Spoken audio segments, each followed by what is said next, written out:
হরে কৃষ্ণ। দেখো বন্ধুরা, আজকে প্রভুর দর্শন পেয়েছি, তোমাদেরকে প্রভুর দর্শন করিয়ে দিচ্ছি। তোমাদেরকে বলছি শুভ সকাল, আর মন খুলে অন্তর দিয়ে বলো হরে কৃষ্ণ, হরে কৃষ্ণ, কৃষ্ণ কৃষ্ণ হরে হরে, হরে রাম রাম রাম হরে হরে। কোন দিয়ে যাওয়া হচ্ছে প্রভুকে নিয়ে? দাদা, কোথায় যাওয়া হচ্ছে প্রভুকে নিয়ে?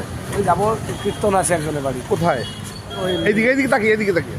ওই একজনের বাড়িতে কীর্তন। হ্যাঁ, কোথায়, কত দূর? ওই তো এই দিকের ডান দিকের রাস্তাটা নাম জানি না। আপনারা থাকেন কোথায়? মেদিনীপুরে বাড়ি। মেদিনীপুর থেকে সোজা?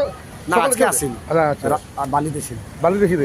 মানে কদিনের প্রোগ্রাম আপনাদের? এই লাগাও তো ফোনটা, আমারটাই লাগাও। দেখছো কত সুন্দর মিষ্টি প্রভুকে দর্শন হয়ে আছে সবার।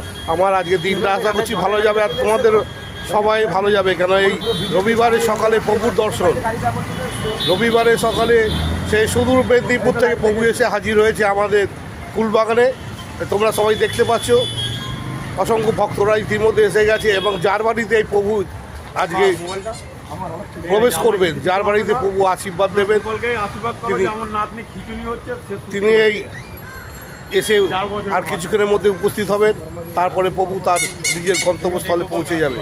সুদূর মেদিনীপুর থেকে প্রভু এসেছেন, আর আপনাদের মাঝে দেখা হচ্ছে। আপনারা দেখতে পাচ্ছেন কত ভক্তরা এসে উপস্থিত হয়েছে, আর সঙ্গে আছে আদরের ও লাভলি।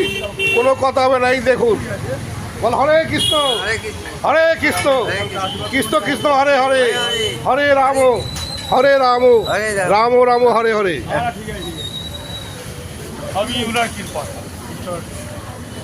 চলো।